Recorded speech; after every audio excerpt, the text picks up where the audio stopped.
Assalamualaikum warahmatullahi wabarakatuh. Halo teman-teman, kami dari kelompok 7 mata kuliah Pendidikan Kewarganegaraan D4 Manajemen Informatika Universitas Negeri Surabaya yang beranggotakan dengan saya sendiri, Dion Danianto, dengan teman-teman saya, Kak Dani, Kak Afi, dan juga Kak Dina. Dalam video kali ini, kita akan memberikan wawasan kebangsaan mengenai pengenalan komputer yang sesuai dengan disiplin ilmu kami, yaitu informatika. Mungkin tanpa berlama-lama lagi, kita langsung ke materi yang akan kita sampaikan. Kita mulai dari definisi komputer itu sendiri. Teman-teman, komputer adalah mesin elektronik yang dapat menerima dan memproses data untuk menghasilkan informasi yang berguna. Dan juga, untuk memahami cara kerja komputer, kita perlu memahami konsep dasar dari input, proses, dan output. Apa itu input, proses, dan output? Mari kita bahas setelah ini. Kita mulai dari membahas input. Apa itu input? Definisi dari input adalah data atau informasi yang dimasukkan ke dalam komputer. Nah, dari input sendiri ada banyak macamnya nih teman-teman. Apa aja ya? Contoh perangkat input. Yang pertama ada mouse. Nah, kita tidak asing lagi dengan mouse ya teman-teman. Mouse sendiri berguna untuk menggerakkan kursor dan memilih objek di layar. Nah, kalau kita mempunyai komputer, pasti kita mempunyai mouse teman-teman. Dan jika kalian mempunyai laptop, biasanya di laptop berbentuk touchpad. Nah, touchpad ini menggantikan mouse bila kita tidak mempunyai mouse di laptop kita. Yang kedua, ada keyboard. Keyboard ini berguna untuk memasukkan teks dan perintah. Nah, jika kalian mau memberikan tulisan atau memberikan pesan ke teman kalian, kalian perlu mengetik terlebih dahulu di keyboard. Yang ketiga, ada scanner untuk mendigitalkan gambar atau dokumen. Nah, teman-teman, jika kalian mempunyai dokumen yang berbentuk hard file atau masih berbentuk kertas, maka kalian bisa mendigitalkannya dengan scanner ini, teman-teman. Nah, yang terakhir ada mikrofon. Mikrofon ini untuk merekam suara atau perintah suara. Jika kalian sedang mengobrol dengan teman-teman kalian menggunakan mungkin aplikasi Discord atau menggunakan Google Meet, maka kalian memerlukan mikrofon untuk merekam suara kalian atau memberikan perintah suara. Seperti itu teman-teman. Kita berlanjut ke jenis yang selanjutnya, yaitu proses. Apa itu proses?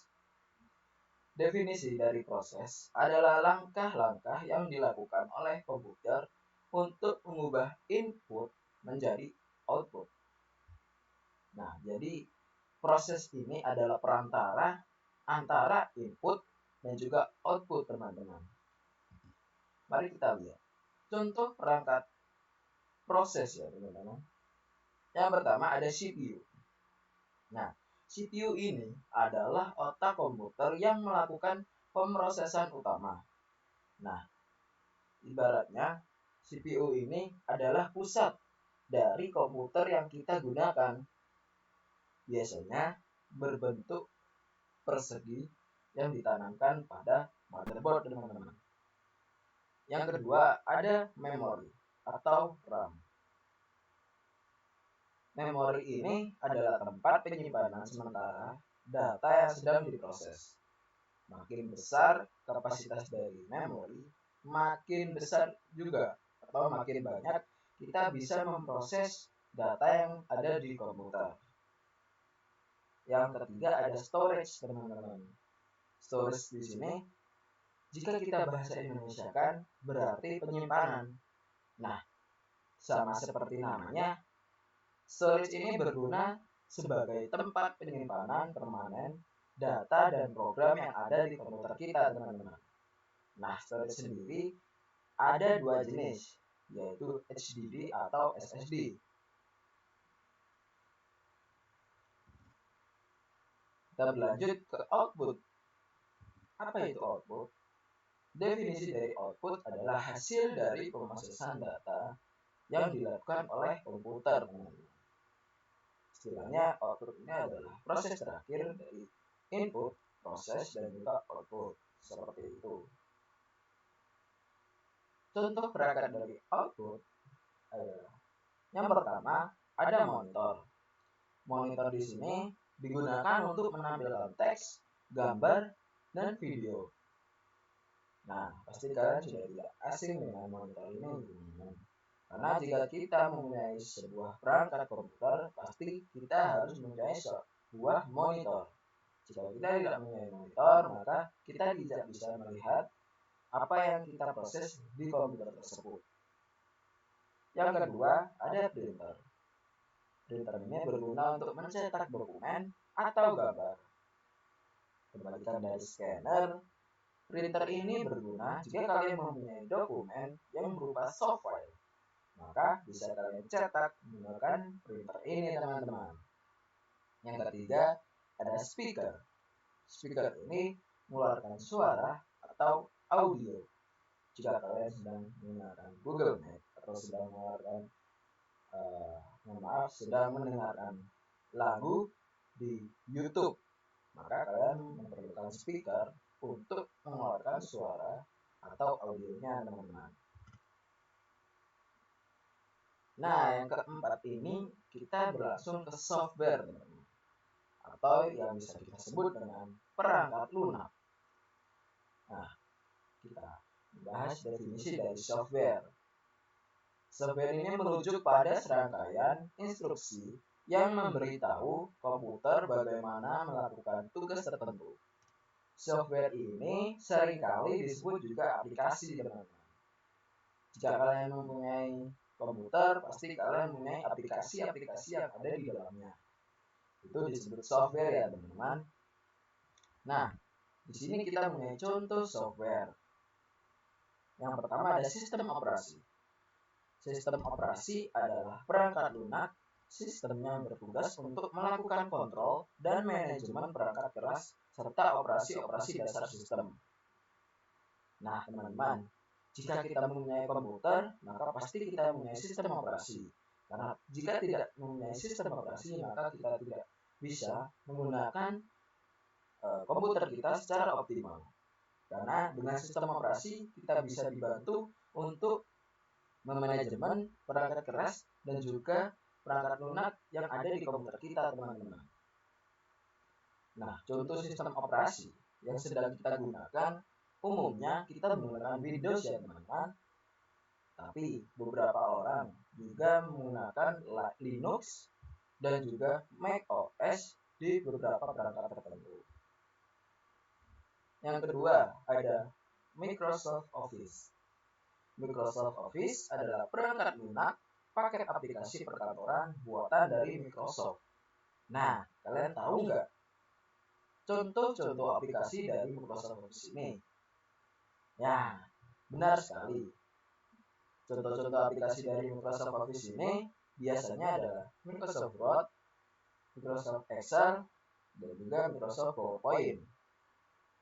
Itu adalah aplikasi umum yang kita gunakan saat mengerjakan sesuatu di komputer. Dengan aplikasi-aplikasi tersebut, kita bisa dimudahkan mengerjakan tugas-tugas atau kegiatan tertentu dengan aplikasi tersebut. Yang ketiga ada kalkulator. Nah, kalkulator tidak hanya berupa aplikasi fisik, teman-teman. Tapi di komputer juga ada software yang bisa menggantikan kalkulator fisik, teman-teman. aplikasi ini untuk melakukan perhitungan. Jadi jika kita mempunyai komputer, biasanya kita juga mempunyai kalkulator. Kita search saja di komputer kalian kalkulator. Nah, di situ akan muncul kalkulator untuk membantu kalian menghitung. Seperti itu. Kita lanjut. Nah, untuk menghidupkan komputer, kita mempunyai tombol tersendiri, teman-teman. Untuk menghidupkan komputer sangat sederhana, hanya dengan menekan tombol power saja. Biasanya dengan tombol tersebut ada gambar seperti bulat dan juga ada garis di tengahnya. Itu adalah tombol power ya, teman-teman. Nah, untuk mematikan komputer yang menggunakan sistem operasi Windows, tinggal tekan logo Windows pada keyboard, kemudian klik logo power, kemudian pilih shutdown. Dengan logo tombol yang sama, kita tekan shutdown ya, teman-teman. Nah, mungkin cukup untuk video kali ini. Berikut tadi adalah pengertian dari komputer-komputer ya, teman-teman. Jadi kesimpulannya, kita di komputer ada beberapa proses, yaitu input, proses, dan juga output. Dan juga dalam komputer kita mempunyai software di sana. Dan di sini tadi kita menjelaskan bagaimana kita menyalakan dan juga mematikan komputer. Mungkin cukup sekian penjelasan dan pengertian dari komputer. Terima kasih. Mohon maaf jika ada kekurangan. Wassalamualaikum warahmatullahi wabarakatuh.